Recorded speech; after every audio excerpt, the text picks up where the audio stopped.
की बात करते हैं क्योंकि हमने देखा HUL और जितने भी तमाम बड़ी कंपनियों के नंबर्स आए, बड़ी FMCG के, वहाँ वॉल्यूम एक्सपेंशन नहीं दिखी जो बाजार एक्सपेक्ट कर रहा था। अब डाबर से स्ट्रीट क्या एक्सपेक्ट कर रहा है, विनी से समझते हैं। विनी बताएं। तो डाबर की पहले तो इंपॉर्टेंट जो है वॉल्यूम ग्रोथ नंबर हम वॉच आउट करते हैं, वहाँ पे अराउंड 4-5% की वॉल्यूम ग्रोथ एक्सपेक्टेड है डाबर में ये टाइम। रेवेन्यू ग्रोथ 11% की एक्सपेक्टेशन है और मार्जिन एक्सपेक्टेड है कि फ्लैट रहेंगे ईयर ऑन ईयर बेसिस पे, और EBITDA मार्जिन एक्सपेक्टेड है 19.2% पे।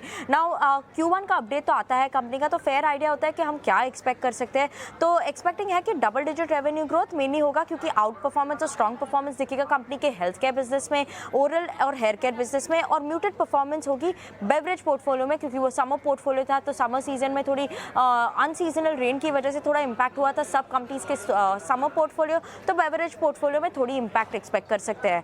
सॉफ्टनेस है RM कॉस्ट में, तो उसकी वजह से सपोर्ट हो रहा है मार्जिन को, क्योंकि एड स्पेंड्स हो गए थे इंक्रीज, पर yes because of the softness in RM cost margin expected है कि फ्लैट ही रहेगा ये टाइम।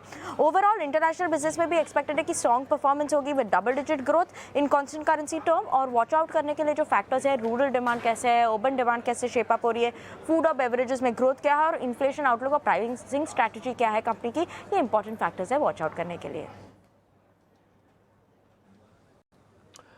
ओके ठीक है विनी, बहुत शुक्रिया, थैंक यू वेरी मच ये सभी के सभी अनुमान बताने के लिए। एक बार जरा डाबर पे भी आउटलुक ले लेते हैं।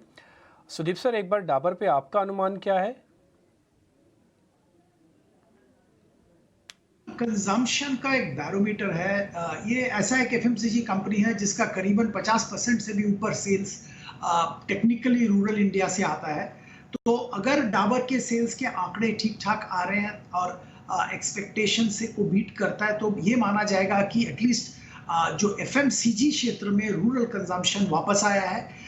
तो ये बहुत इंपॉर्टेंट होगा हम लोगों के लिए वॉच करना कि डाबर का सेल्स के नंबर्स कैसे आते हैं।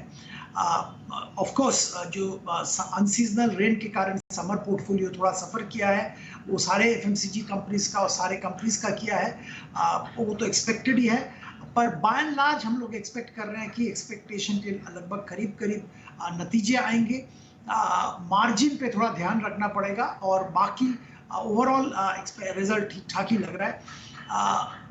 अगर कोई एग्रेसिव इन्वेस्टर FMCG क्षेत्र पे बेट लेना चाहता है तो उनके लिए डाबर और HUL, क्योंकि HUL का भी बहुत बड़ा हिस्सा पोर्टफोलियो का रूरल इंडिया में है, तो इन दोनों क्षेत्रों में हम काउंटर पे हम बेट लेने की सलाह देते हैं, क्योंकि रूरल रिकवरी हम लोगों को लगता है हैज टू हैपन। सामने इलेक्शंस आ रहे हैं, सरकार के तरफ से जबरदस्त एफर्ट किया जाएगा ताकि रूरल इनकम बढ़े और रूरल इकोनॉमी में बहुत सारा पैसा उपलब्ध हो जाए। तो इसके कारण हम लोग FMCG कंपनीज जो रूरल इंडिया फोकस्ड है वहां पे ध्यान देने के लिए सलाह दे रहे हैं। ठीक है, आपकी लिस्ट में डाबर है, आपकी लिस्ट में HUL भी है, तो हमने नंबर्स बता दिए, सर का एक व्यू आपके सामने रख दिया, ये दोनों चीज़ें आपने नोटिस कर ली होंगी।